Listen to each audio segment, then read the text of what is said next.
या दौऱ्याचा उद्देश असा आहे, गेल्या 4 वर्षापासून शिवसेनेत एवढी काही भरती होते आहे,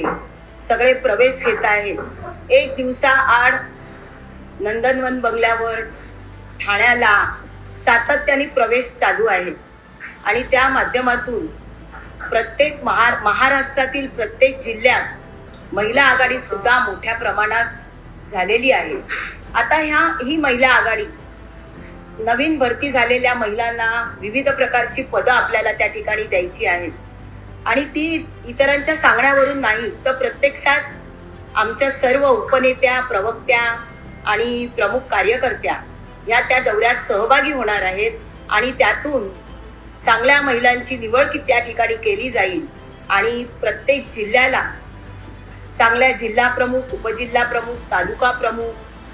पासून ते अगदी शाखा प्रमुखापर्यंत, सर्कल प्रमुख, गण प्रमुख, गट प्रमुख या सर्वांची बांधणी या दौऱ्याच्या माध्यमातून त्या ठिकाणी होणार आहे आणि त्याकरता आमच्या सर्व रणरागिणी सज्ज झालेल्या आहेत.